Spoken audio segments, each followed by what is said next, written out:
Halo Sobat Hijau, kembali lagi di channel YouTube Arsitek Hijau. Mitra terpercaya kalian untuk pembangunan ataupun renovasi rumah, villa, gedung, sekolah, ataupun masjid yang akan kita bahas hari ini.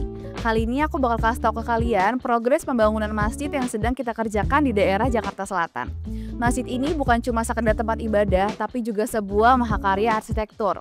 Kita bakal lihat bagaimana perencanaan yang matang, eksekusi yang terukur, sampai detail artistik yang biasanya luput dari mata awam. Dan kita nggak cuma bahas soal apa yang dibangun, tapi juga kenapa dan bagaimana proses itu dilakukan. Karena di balik bangunan yang hebat selalu ada nilai filosofis, perhitungan, dan pastinya nilai yang kuat. Yuk kita lihat gimana prosesnya. Jangan lupa like, komen, dan subscribe dulu ya.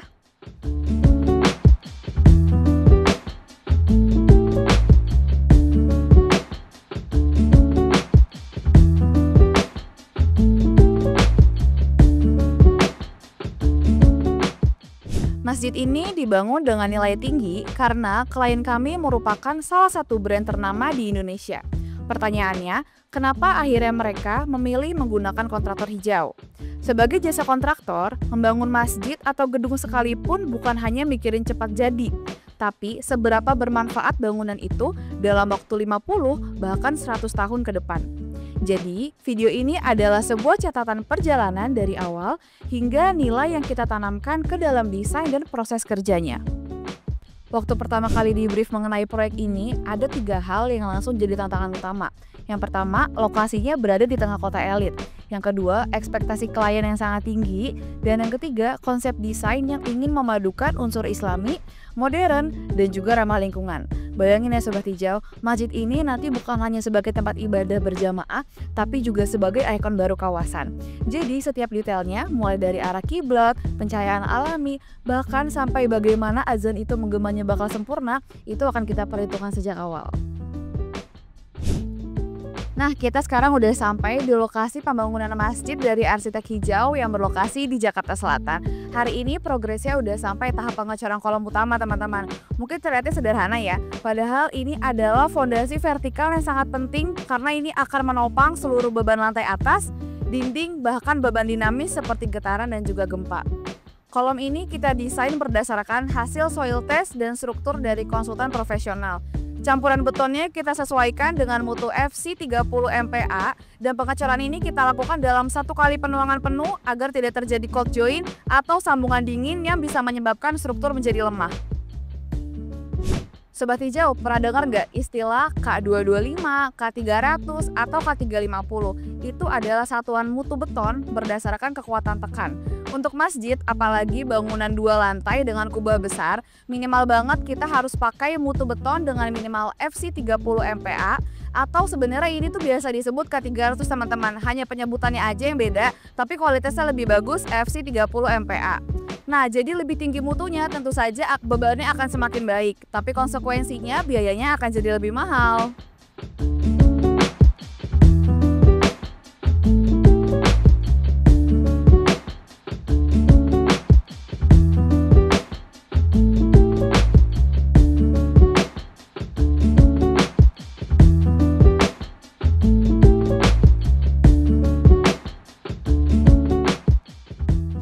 Di sini kita juga menjaga keseimbangan antara efisiensi dan kekuatan. Dan untuk jaminan kualitas, kita juga melakukan uji silinder di laboratorium independen. Jadi semuanya terukur ya, bukan cuma kira-kira, tapi kita memang sudah terukur dan juga sudah terbukti. Pernah di suatu pagi kita udah siap nih mau cor kolom, barang-barangnya udah siap, alatnya udah datang, timnya juga udah ready, tapi tiba-tiba hujan deras. Kalau misalnya dipaksain, airnya itu akan masuk ke dalam adonan beton dan akan merubah rasio. Hasilnya apa? Betonnya akan jadi lemah dan strukturnya bakal jadi rusak dalam jangka panjang. Tapi karena kita punya contingency plan atau rencana darurat, jadi pengerjaannya kita alihkan ke pengerjaan dalam ruangan. Untuk pengecorannya kita lakukan jadwal ulang. Karena buat kita, kualitas itu jauh lebih penting daripada sekedar mengejar waktu. Nah, buat Sobat Hijau yang lagi punya proyek rumah ataupun pembangunan, aku punya 4 tips penting nih. Yang pertama, pastikan mutu betonnya sesuai dengan beban struktur. Kalian bisa minta kopi uji labnya ya. Yang kedua, gunakan backlisting yang rapat agar hasil corannya tidak bocor. Yang ketiga, lakukan pengecekan slam test di lapangan langsung sebelum penuangan. Yang keempat, siram beton minimal selama 7 hari setelah pengecoran agar hasilnya jadi maksimal. Ini tuh simpel banget teman-teman, tapi banyak yang mengabaikan. Padahal inilah yang menentukan umur bangunannya itu ke depannya akan panjang atau tidak. Masjid bukan cuma soal megah dan mewah, tapi fungsinya juga harus optimal untuk jamaah. Misalnya, sirkulasi masuk dan sirkulasi keluar harus kita bedakan agar tidak tumpang tindih. Terus kita desain juga agar pintu utama masjid itu tidak mengarah langsung ke area sholat agar tetap tenang dan sakral. Kami juga perhitungkan tinggi plafon agar terasa sejuk serta lebar safnya supaya nyaman untuk beribadah. Nah, ini bukan cuma teori desain teman-teman ya, tapi ini udah hasil riset dari berbagai masjid besar dari area Timur Tengah dan juga Asia Tenggara. Jadi setiap incinya itu memang ada alasannya kenapa dia kayak gitu.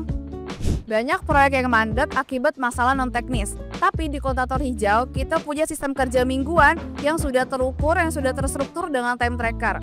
Jadi, di setiap minggunya kita akan adakan rapat mini evaluasi, koordinasi lintas tim, dan ada target yang jelas. Bahkan nih teman-teman, kita juga punya backup plan atau rencana cadangan untuk material, untuk tukang cadangan, bahkan vendor logistik.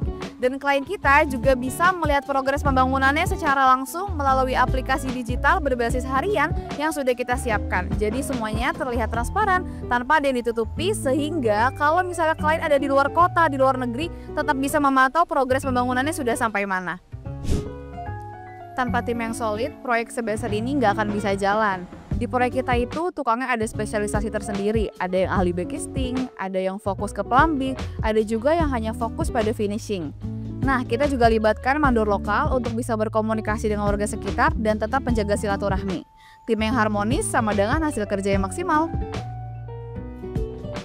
Nah Sobat Hijau, bangun masjid itu bukan kayak belanja online ya, jadi jangan sampai salah milih kontraktor. Cek dulu portofolionya, minta dulu RAB secara rinci, dan pastikan surat kontraknya jelas.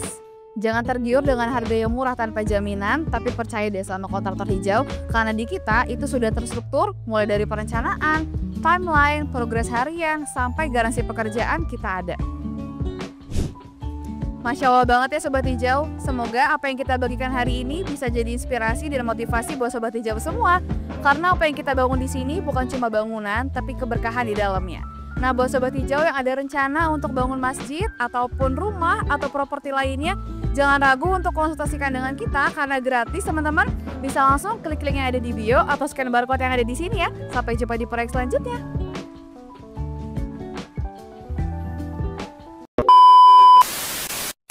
Kita juga menjaga keseimbangan antara efisiensi dan kekuatan. Lupa. Tapi karena kita punya contingency plan atau rencana darurat, aduh sakit lagi. Ulang. Maaf. Oke. Okay.